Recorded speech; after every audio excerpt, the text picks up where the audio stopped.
66. Hadirnya melengkapi. Kan cuma sholat sunnah, aku juga selalu sholat fardu. Begitulah ucapmu ketika diminta untuk mengerjakan ibadah sunnah. Padahal ini bukan perkara sepele, ini bukan perkara yang akan sia-sia. Memang benar, telah gugur kewajibanmu ketika ibadah yang wajib telah mampu kamu kerjakan. Hanya saja, kita tidak akan pernah bisa memastikan bahwa ibadah sholat yang menjadi poros utama amal itu bisa kita lakukan dengan sempurna atau tidak. Bahkan, mungkin sholat kita lebih sering tidak khusyuk, tergesa-gesa, atau kadang hati kita tak benar-benar hadir di setiap sujudnya. Oleh karena itu, kita perlu amal lainnya untuk melengkapi apa-apa yang kurang pada setiap ibadah sholat kita.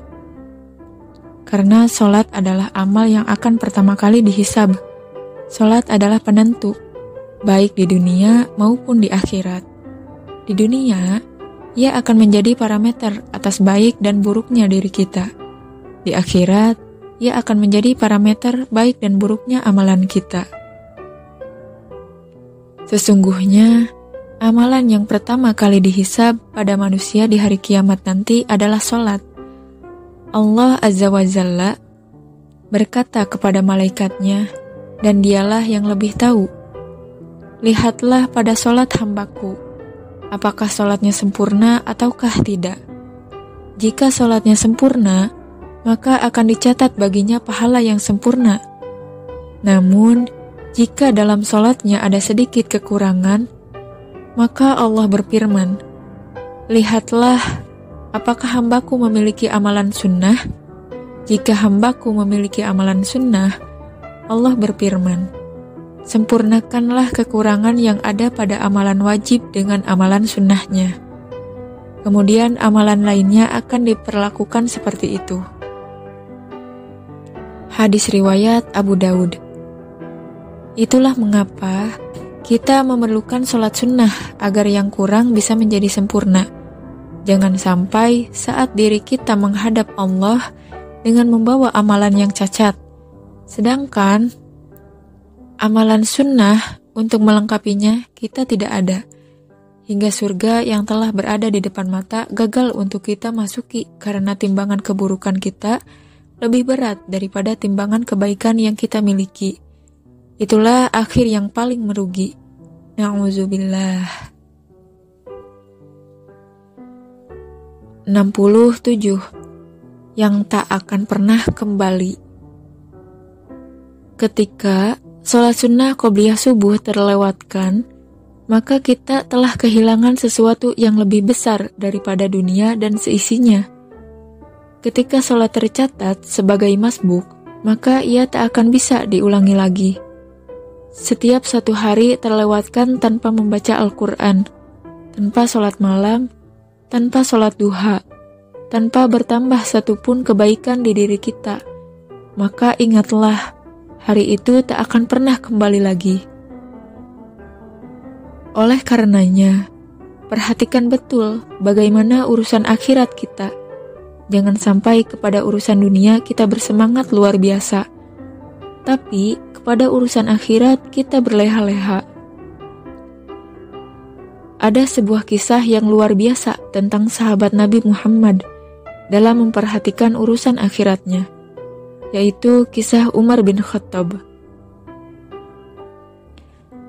Suatu hari, Umar bin Khattab pergi ke kebun kurma miliknya.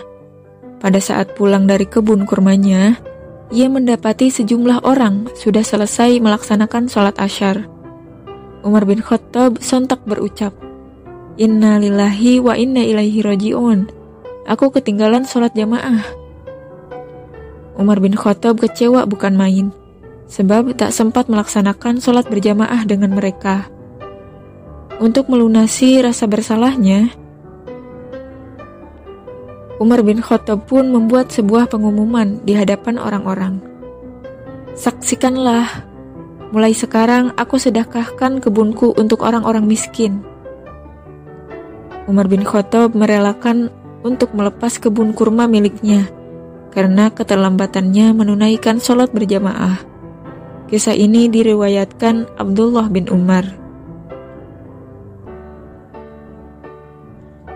Sesungguhnya, tak ada kewajiban bagi umat Islam untuk menghibahkan kekayaan sebanyak itu hanya karena telat menunaikan ibadah sholat berjamaah.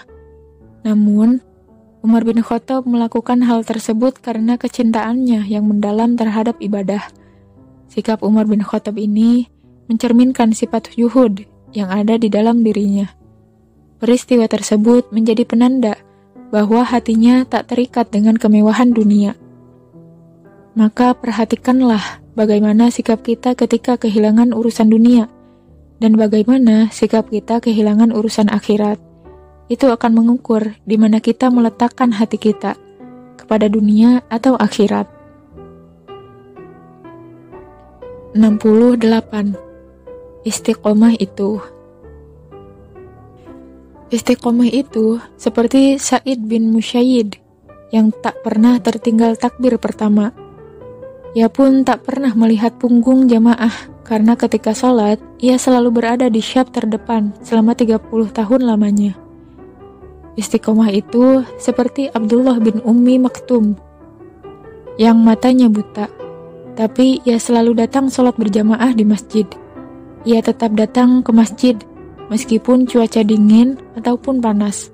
Tanpa seorang penunjuk jalan, ia tetap datang ke masjid, meskipun harus meraba-raba di gelapnya malam. Istiqomah itu seperti Bilal bin Rabah, yang tetap setia pada kalimat tauhid, walaupun nyawa berada di ujung tanduk. Mereka tetap setia dalam memperjuangkan agama dan amalan mereka, walaupun kondisi menghimpit dan kesulitan menjepit. Sebab mereka paham yang ingin mereka capai adalah ridha Allah dan surga Allah.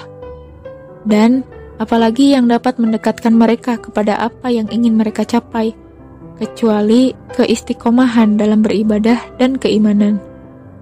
Istiqomah merupakan bukti bahwa cinta kita pada Allah itu benar-benar nyata. Keimanan kita menancap dengan sesungguhnya. Sebab keistiqomahan dan keimanan letaknya bukan pada perkataan, namun juga mengakar dalam hati dan berbuah dalam amalan. Tapi satu hal yang juga harus kita pahami, iman kita pasti suatu waktu bisa saja jatuh, dan itu normal. Karena iman memang tercipta seperti itu, ada masa naiknya, ada pula masa turunnya. Maka istiqomah itu bukan tentang kita yang tidak pernah jatuh dalam lubang-lubang dosa, tapi tentang kita yang kembali bangkit, segera bertaubat setelah sebuah kesalahan dosa yang kita perbuat. Jangan pernah biarkan diri kita nyaman dalam kemaksiatan. 69. Teman yang baik. Carilah teman yang baik, sebab teman memiliki pengaruh besar dalam kehidupan kita. Bertemanlah dengan mereka yang cerdas dalam hidup, yang turut mendorongmu mempelajari hal-hal baru dan mendorongmu untuk semakin berkembang. Bertemanlah dengan orang yang soleh, yang senantiasa jujur dalam ucapan, menepati janji, menjaga mulutnya dari perkataan sia-sia, senantiasa mengajakmu untuk berbuat ketaatan, dan dekat dengannya membuatmu semakin dekat dengan Allah. Jangan berteman dengan orang fasik yang senantiasa melakukan kemaksiatan. Berteman dengan orang fasik bisa mematikan hatimu dan menggagalkan hijrahmu, sebab semakin dekat dengan mereka, maka semakin membuatmu jauh dari Allah. Bertemanlah dengan mereka yang memiliki akhlak yang baik, seperti yang dinasihatkan Alqamah Al-Uttaridi ketika akan meninggal dunia. Ia menyampaikan beberapa pesan kepada putranya. Ia mengatakan, "Wahai anakku, jika engkau ingin berteman dengan seseorang, bertemanlah dengan orang yang jika kau berkhidmat padanya, ia mau menjagamu. Jika engkau bersamanya, ia menyenangkanmu.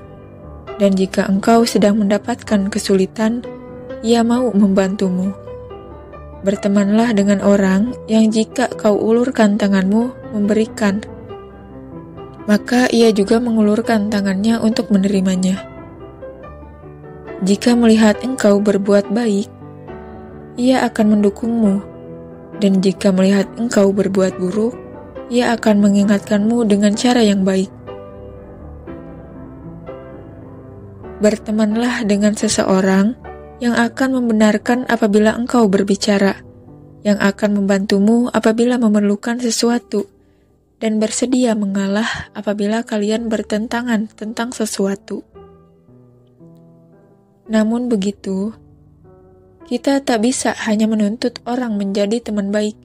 Kita juga sudah tentu harus menjadi teman yang baik bagi orang lain. Jadilah teman yang siap membantu, baik dengan harta maupun tenaga, apalagi teman kita sedang berada dalam kesulitan. Jaga mulut kita untuk tidak menceritakan aib-aibnya, tidak berkata yang akan menyakiti hatinya, dan senantiasa berterima kasih atas kebaikan yang ia lakukan. Belalah ia jika ada seseorang yang berusaha merusak kehormatannya. Berikan nasihat dan kritikan, tanpa memanaskan hatinya. Doakanlah ia tanpa harus diketahui olehnya, sebab itu adalah salah satu doa yang mustajab untuknya. Jagalah hubungan baik dengannya dan keluarganya, agar kelak kamu jadi seseorang yang kehadirannya dinantikan dan kepergiannya dirindukan. Milikilah sifat lemah lembut dalam menasihati, karena bunga tumbuh sebab tetesan air, bukan gelagarnya petir.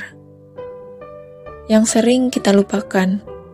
Dalam memberi nasihat, kita terkadang melupakan satu bagian penting, yaitu menyebut namanya dalam doa-doa panjang kita, dan berharap Allah memberikan hidayah kepadanya. 70. Hidup bukan hanya tentang kita. Jika mimpi hanya tentang pencapaian pribadi, tentulah Rasulullah SAW tak perlu hingga mempertaruhkan dirinya. Ia cukup beribadah bagi diri sendiri, lantas masuk surga. Jika mimpi hanya tentang pencapaian pribadi, tentulah Abu Bakar radhiyallahu anhu tak perlu menghibahkan seluruh hartanya di jalan Allah dan mendedikasikan hidupnya untuk membela agama Allah. Jika mimpi hanya tentang pencapaian pribadi, tentulah Utsman bin Affan radhiyallahu anhu tidak perlu repot-repot turut menghibahkan hartanya untuk membantu muslim yang lainnya. Ia cukup bersantai dan menikmati kekayaan yang dimilikinya. Tapi, nyatanya mereka mengorbankan segala yang dipunya. Kesemuanya terpanggil sebab agama. Mereka percaya bahwa apa-apa yang ada di diri mereka adalah titipan Allah, maka apalah gunanya menumpuk harta dan memiliki jabatan tinggi apabila tak digunakan di jalan Allah. Yang lebih membahagiakan dari menjadi hebat adalah menjadi bermanfaat. Jadilah suluh di tengah umat. Belajarlah, sebab ilmu adalah cahaya. Ilmu yang akan menuntun kita dari kegelapan dunia dan kelemahan diri ini. Belajarlah tanpa mengenal letih. Belajarlah sampai surga yang menjadi akhir dari kehidupan kita ini. Amalkanlah, ilmu tak akan ada gunanya apabila tidak diamalkan. Ilmu yang tidak diamalkan bagai pohon tanpa buah. Amalkan ilmu walau sedikit demi sedikit, sebab amal akan menjaga diri dari keangkuhan dan kemalasan. Sebarkanlah, jadilah suluh di tengah umat, masyarakat, lingkar persahabatan, dan keluarga. Sebarkanlah kebenaran, kebahagiaan, dan kebaikan. Istiqomahlah, jangan berhenti sebelum kita bisa pastikan satu tempat untuk kita di surga nanti.